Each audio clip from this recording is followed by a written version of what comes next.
fait, on n'achète pas des parts dans un EHPAD, on achète un lot et une partie de la copropriété et des services. Exactement la même chose que si on achetait une chambre d'hôtel, on achèterait une partie de la réception, de la conciergerie, de la blanchisserie ou autre. Donc ça, c'est le premier point. Risqué, non, d'une certaine manière. Pourquoi? Parce que vous êtes protégé en tant qu'investisseur via un bail commercial de très longue durée, souvent de 9 à 12 ans, où vous avez déjà le loyer qui vous est indiqué, qui va être réévalué de façon annuelle, et surtout, le gestionnaire avec qui vous avez signé ce bail commercial va vous assurer beaucoup d'avantages, notamment en termes de travaux, avec des articles 605, 606 du Code de la construction, les remises aux normes qui seront à la charge du gestionnaire. Donc on répond à la problématique de loyer quand on investit dans l'immobilier, où finalement que le bien soit loué 1, 2 ou 12 mois, vous récupérez votre loyer mensuel net de façon trimestrielle, mais ça ce n'est qu'une gestion de trésorerie.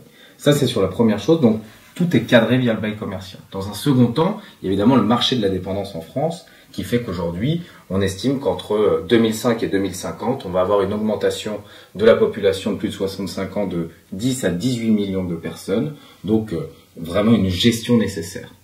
Pourquoi c'est nécessaire? Parce qu'évidemment, ça coûte très cher à l'État, les gens dépendants, ça coûte très cher en termes de services, en termes évidemment de sécurité sociale ou autre. Vous avez une personne dépendante chez elle, mensuellement, coûte à l'État 3 000 € environ, alors que de la placer dans un EHPAD coûte 1 000 €, d'où les différents avantages fiscaux.